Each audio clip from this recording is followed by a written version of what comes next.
Hey everybody, this is D Hunter, bringing another action figure review. Today, we're going to be looking at the McFarlane DC Multiverse Todd McFarlane designed Wonder Woman. Todd McFarlane made a Batman design previously, and I'm happy to get his Wonder Woman. It's a pretty cool looking design. I do find it very interesting. He's made so many Wonder Woman figures, and we still don't have an iconic comic Wonder Woman yet. So let's go ahead and take a look at the packaging. As you can see at the top, 22 moving parts, McFarlane Toys, ages 12 plus, DC Multiverse Wonder Woman. Here she is in the package. She has a sword, a shield, a display stand, and her collector's card. One side of the package, Wonder Woman, designed by Todd McFarlane. You can see his signature up here. Other side simply says Wonder Woman. At the bottom, there's a bunch of credits, and there is a barcode, in case that helps anybody. And the back side, here's Wonder Woman posed up, holding her weapons. And here are a bunch of other McFarlane DC Multiverse figures you should check out. Shout out to my boy Corey. He found this at a local Walmart for me. But I've seen online, people are also finding this at Target around the country. So with no further ado, let's open her up. Alright, now that we got this figure out of the package, here she is with all of her accessories laid out. She does come with a display stand, a collector's card, Wonder Woman's shield, and sword. She also has a removable lasso on her waist. But before I take a look at the accessories, let's talk about and check out the actual figure. So this is Wonder Woman, Diana Prince, designed by Todd McFarlane himself. This isn't from the comics, from the movies, from the cartoons. This is straight from Todd McFarlane's mind. He drew and then executed this figure. So let's take a look at her. So here's Wonder Woman's face. Looks pretty good. Red lips. The very exaggerated tiara though. It's like a crown. Looks pretty nice. Black flowing hair. Pretty well done. She's got armor on her shoulder pads, of course. She's got spikes all over her. That's what Todd McFarlane does. She got like sort of a little bicep bracelet. And one thing very annoying about this figure, biggest quality control I've had from McFarlane so far, completely missed the other side. It looks like shit. If I could just ignore that, I would, but that is so noticeable. Rest assured, as soon as I find a replacement at Walmart or Target or Amazon or anywhere, this one is going to be getting returned. Pretty annoying. Like I said before, I don't have a lot of quality control issues with McFarlane DC Multiverse figures. In fact, they're pretty good quality, but this is inexcusable. When I first looked at that, I thought, it's a very odd way to do a double joint. And I looked further and realized there was no joint at all. She's got this armor on her forearms. Looks pretty good. Looks like it's kind of movable. Spikes on there again. The lasso that come off, very nice. Overall, she's got some pretty good texturing on the suit. Pretty well done. I like the design. See, you can see her navel here. Almost feels like it should have been done in flesh color. I don't think this is supposed to be blue, at least in the middle there. Looks like double jointed knees, single jointed elbows, more spikes, just that Todd McFarlane charm, a lot of gold and silver on her armor. Overall, she looks pretty good, but I'm definitely disappointed with this. I will conduct the review and not hold that against her, as we're simply just reviewing the figure, not my specific botched version. And then, just a closer look at her face. What do you guys think? I think the face came out very nicely on this figure. And then, here's the figure broken down as far as she can go, with all of her removable parts detached. Now let's take a look at her accessories, and let's start with the boring stuff. Here's her display stand, typical McFarlane stand, black perfect circle, says DC at the bottom. It's got one peg for the peg holes on her feet, very thin, very basic. Now let's look at her collector's card.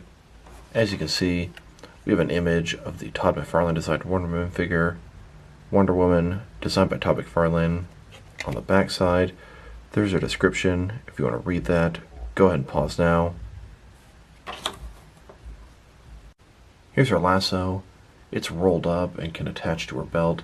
She doesn't have an unrolled version. That would have been a nice accessory. But I'm very pleased this isn't permanently attached. You can see it's got a good amount of sculpting detail. Of course, it's done in gold. Here she is, without her lasso of truth. And here she is, with her lasso harnessed across her waist on her belt. Now let's look at her shield. It's a perfect circle with the Wonder Woman logo in the middle. A lot of gold, a lot of silver. The sculpting detail is fantastic, almost has a rocky looking surface to it. Then you got that giant Wonder Woman logo in the center. On the back, it's got a couple of straps for her arm to go inside. Here's Wonder Woman holding her shield with her left arm. Now let's look at her sword. This thing is giant. It is massive. Gold and silver. You can see the Wonder Woman logo on the handle there. A lot of sculpting detail on the blade. Did I say this thing is massive? It is huge. I noticed mine's a little bit curled up from how it was in the package. That should be easily correctable. So I brought some water to a boil, dipped the sword in there for about a minute or two, then I sort of corrected the way it was, let it cool down, held it straight, and voila, here you go. The warping is no longer. Here's Wonder Woman holding her sword. Like I said before, this thing is absolutely massive. Here she is, holding both the sword and shield. That sword is arguably too big for her, but it does look cool. She's only got the one gripping hand, so there's no chance of holding the sword with two hands. Now that we've taken a pretty good look at both the figure and her accessories, now let's check out her height. From bottom to the top of her head, she's standing at about 7.3 inches tall, which is going to translate to about 18.5 centimeters. Now let's check out her articulation. Starting with her head here, of course, it can rotate from side to side. The hair's soft, has no problem getting over the shoulders. She can look up about that far, and then down about that far. Pretty impressive range of motion there. She can tilt her head from one side to the other, giving her a nice round of personality. Shoulders on a ball joint, goes out a good 90 degrees. Up, down, around, all that good stuff. The shoulder pad is soft, has no problem going above her shoulder.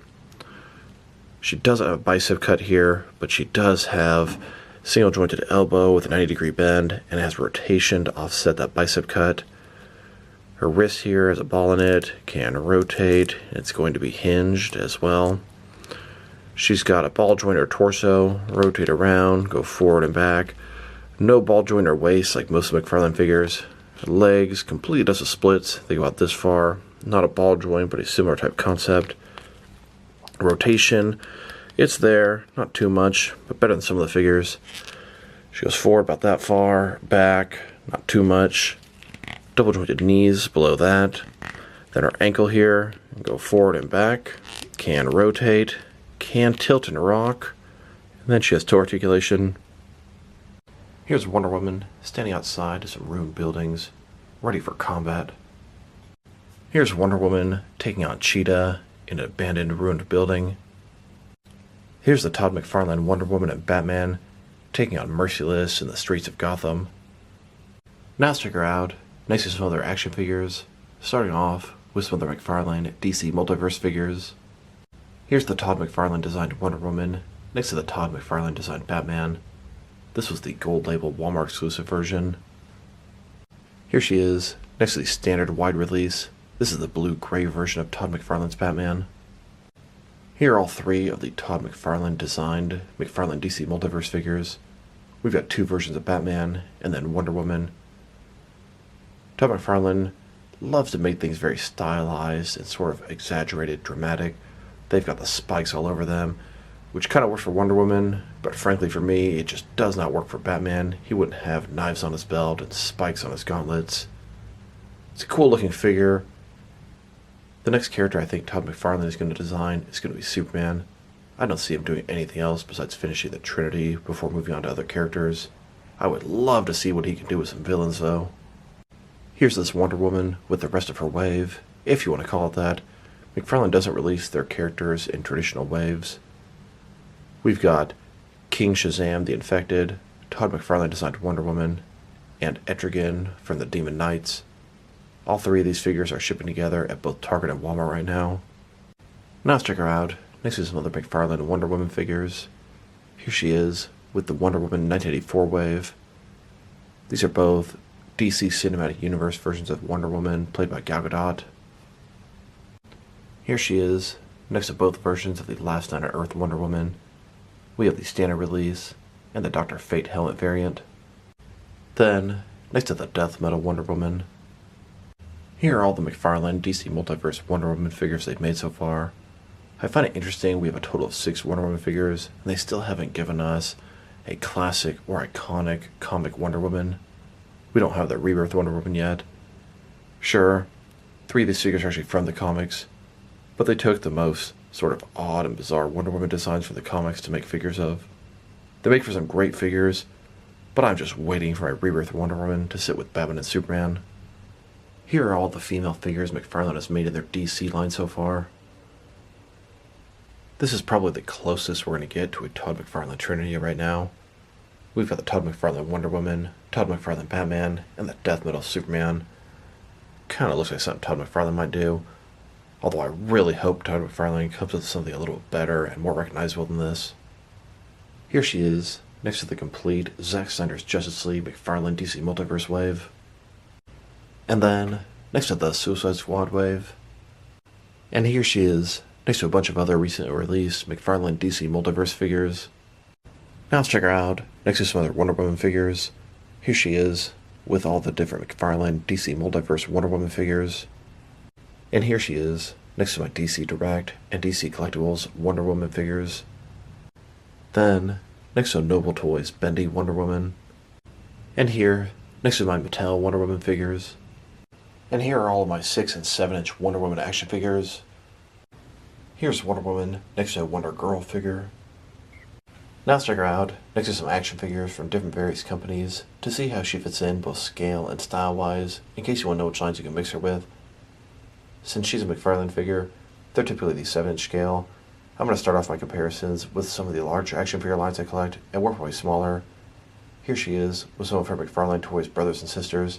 In front of you are 4 different action figure lines, all McFarlane Toys, all 7 inch scale. Then, next is more McFarlane figures. These are from different various video game properties. And now, next is some Jakks Pacific wrestling figures. And here she is, next to some DST or Diamond Select toys. Then, next to some DC Direct and DC Collectibles figures. And here, next to some NECA figures. Then, next to some Mattel wrestling figures. And now let's check her out, next to some Jazzwares AEW wrestling figures. And here she is, next to some Mezco 112 cloth soft goods action figures. Then, next to some Mattel DC Universe Classics and Multiverse figures. And here she is, next to some Mafex figures. Then, next to some Hasbro Marvel Legends. And here she is, next to some SH Figure Arts action figures. And finally, next to some Jazzwares Fortnite figures. Overall, she's a pretty good Wonder Woman figure. She kind of works out as an alternative modern Wonder Woman. Definitely not comic accurate. Todd McFarlane took a lot of liberties making this figure. She does have the look and feel of Wonder Woman though. Her accessories are very nice. I love that giant sword. Her shield is also very good. I like the fact that her lasso can come off of her belt. Her articulation's also pretty good, but she definitely needs double jointed elbows. Her sculpt and paint job are excellent. I don't really have any issues there, except for the missing sort of bracelet on her bicep. That definitely hurts from this figure. If I were to rate this figure, I'd give the figure overall a 7 out of 10, but the fact that mine is missing that bicep bracelet is going to drop mine down to a 6 out of 10. Rest assured, I will get her swapped out eventually. So this is D Hunter. Thank you guys for watching this video. If you liked the video, press like below. If you have anything you want to say about the video, add to the comment section. If you want to see additional action figure reviews from me, press subscribe. I do appreciate when you do that. Once again, this is D Hunter. Thank you guys for watching this video, and I will talk to you guys real soon.